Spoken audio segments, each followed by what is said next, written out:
Üdvözöljük a Sauna City webáruházban! Ebben a videóban az elektromos szaunakályhák két fő típusát fogjuk röviden bemutatni, így könnyebben tud majd választani, amikor szaunát épít vagy felújít. A belső és külső vezérlésű kályhák közötti alapvető különbségek segíthetnek abban, hogy megtalálja az igényeinek legjobban megfelelő megoldást. Belső vezérlésű szaunakályha. Ezek a kályhák beépített kapcsolókkal rendelkeznek, amelyeket közvetlenül a kályha testén találhat. Ezért lehetővé teszik a felhasználók számára, hogy a szauna belső részéből könnyen szabályozzák a hőmérsékletet és az időzítést anélkül, hogy el kellene hagyniuk a kabin kényelmét. Külső vezérlésű szaunakályha. Ellentétben a belső vezérlésű kályhákkal, a külső vezérlésű változatok esetében a vezérlőpanelt általában kívülre kell telepíteni. Ezek a vezérlők külön beszerezhetők webáruházunkban, lehetővé téve a felhasználók számára, hogy a szaunakabinon kívülről szabályozzák a hőmérsékletet és más kályha funkciókat.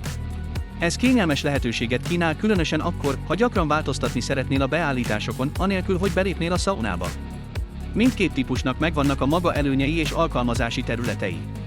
A belső vezérlésű kályhák könnyen kezelhetők és gyakran egyszerűbbek, míg a külső vezérlésű kályhák több funkcióval rendelkeznek, mint például az előprogramozás, világítás, szabályzás, zenelejátszás, és akár lehetővé teszik a távoli elérhetőséget, vagy az okos otthon csatlakozást is.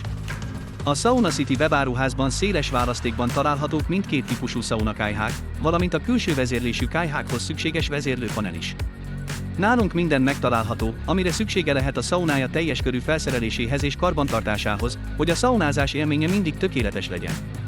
Ha további kérdés merül fel, kérjük, vegye fel az ügyfélszolgálattal a kapcsolatot, vagy használja az intelligens chatrobotot Lucy-t. Köszönöm, hogy megnézte a videómat, amennyiben hasznosnak találta, kérem, iratkozzon fel csatornánkra.